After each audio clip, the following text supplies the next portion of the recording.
Hi, I'm Chuck the Movie Guy, and welcome to Movie Reviews and Previews. I'm at George Lucas's Big Rock Ranch, the animation complex. We're here for Star Wars: The Clone Wars. We're going to take a look at the film and talk to the creators, but I got some work to do first.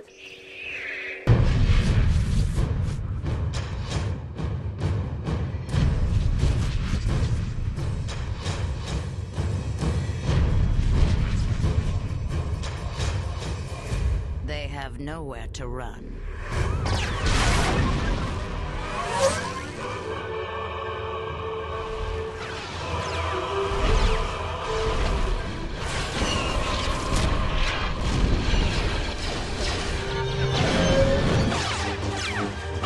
Fall back!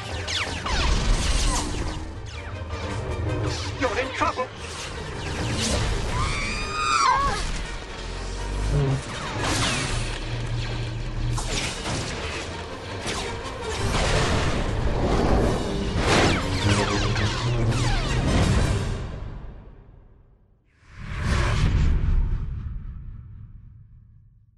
So being completely honest with you, I see a lot of movies. I see a lot of animation movies. So I'm sitting down, I'm like, Star Wars, interesting. All right, they rolled the film, and I'm like, first exact thing in my mind, wow. Oh, cool. I've never seen animation like this, and I'm assuming that was the idea.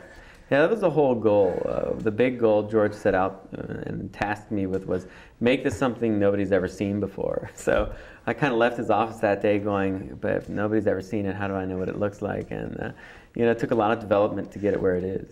Now, you said George, I had picture you kneeling before George and him taking the lightsaber and knighting you and said, I now put rain on, give you the responsibility, and by the way, you will be destroyed if you do not deliver.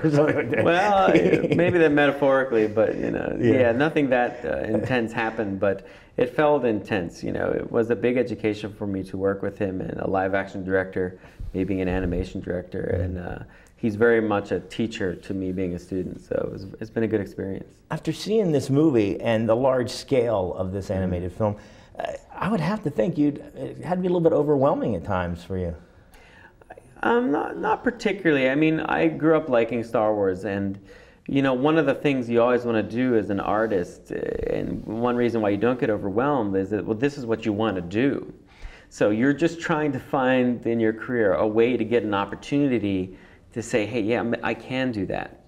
You know, and a lot of people in my crew feel that same way. I have a lot of people from various disciplines, various countries working on the show, and we've all come together and said, you know, we want to do this, and not only do we want to do it, whether it's a TV series or not, we want to make it like a movie every week. We want to put it up on the big screen, and we worked hard so that George would believe in it enough to do just that. Now, do you focus on the fans, or do you have to say there's good people that maybe that aren't fans, or I mean, how do you deal? What are you going for here? With Star Wars, I think what's unique about it is that it appeals so generally to like the audience at large, the whole world, and you keep that mostly in mind. There are a lot of details in the Clone Wars, in the movie, and in the series that if you are an intense fan, you will notice certain little things. Captain Rex has certain little symbols on the top of his helmet called Jag eyes that only, you know, Star Wars fans who know Boba Fett and Boba Fett's history would know that's part of. So we put little things in there for the fans, but our main focus is definitely just telling a good story and creating good characters. And I noticed a couple different styles. Like we see, you know, typical animation and so forth. Then we see a scene of a spaceship octopus thing. Yeah, right. And then there's this amazing, beautiful shot of a silhouette at sunset or something. Right. That really, my eye popped on that one. So are there different? Do you have different names for these different styles, or is it just?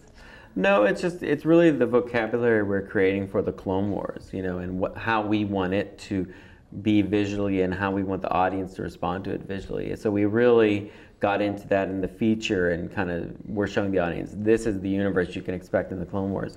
And as we go on the TV series, we're going to develop it even further and be even more aggressive with some of the things we do. I can't wait to see it. Thank you so much. much. Nice to meet you. Thank you very much.